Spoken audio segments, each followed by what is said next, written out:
£100 million worth of building, 600 feet high, over 150,000 tons in weight, designed to settle by 4.5 inches, just 1/8 of an inch out of true vertical at the top. Having already met Colonel Seifert and his senior associates, Her Majesty now wanted to meet the architects, planners, engineers and foremen who had made the impossible happen over 10 years of planning, of argument, inspiration, and of plain hard slog.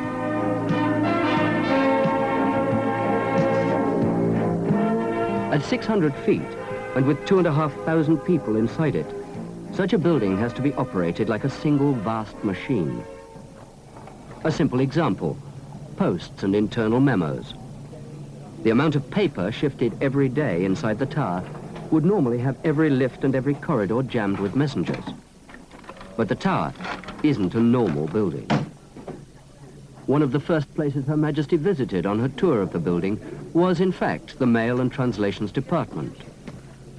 The system here works more like a mini railway junction than a sorting office, with mail containers running automatically in and out on rails leading to all floors and all departments.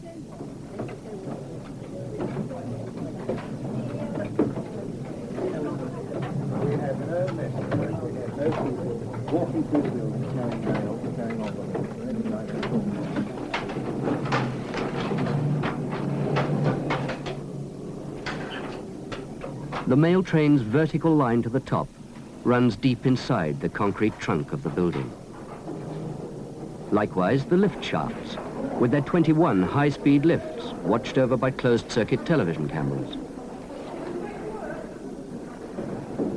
The lifts, the mail train, and all the other systems that make the building work safely and efficiently are all monitored from a central control room and operated largely by a computer that can warn of any malfunction or emergency within fractions of a second, allowing instant correction.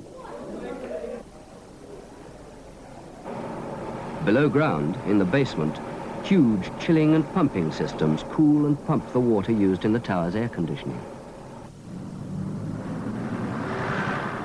Near the top of the building, more water is heated for washrooms and canteens. Several floors above the highest office, on the 52nd level, still more water for air conditioning is cooled, as in a giant car radiator.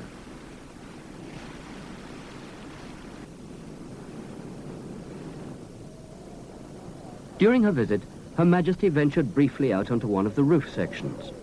A chilly but thrilling experience with the whole of London spread out beneath her feet. At this level, another system unique to the tower meets the eye. With some 2.5 acres of reinforced plate glass to keep clean, hand washing is out.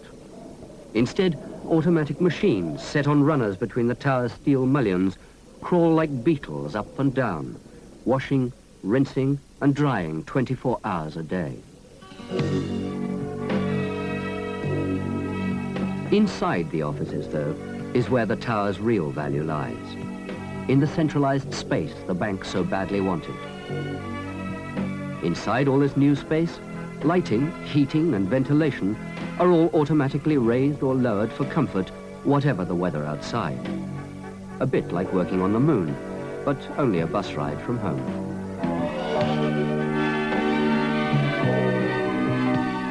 The executive and conference suites, levels 37 and 38, are, not surprisingly, the most luxurious in the building.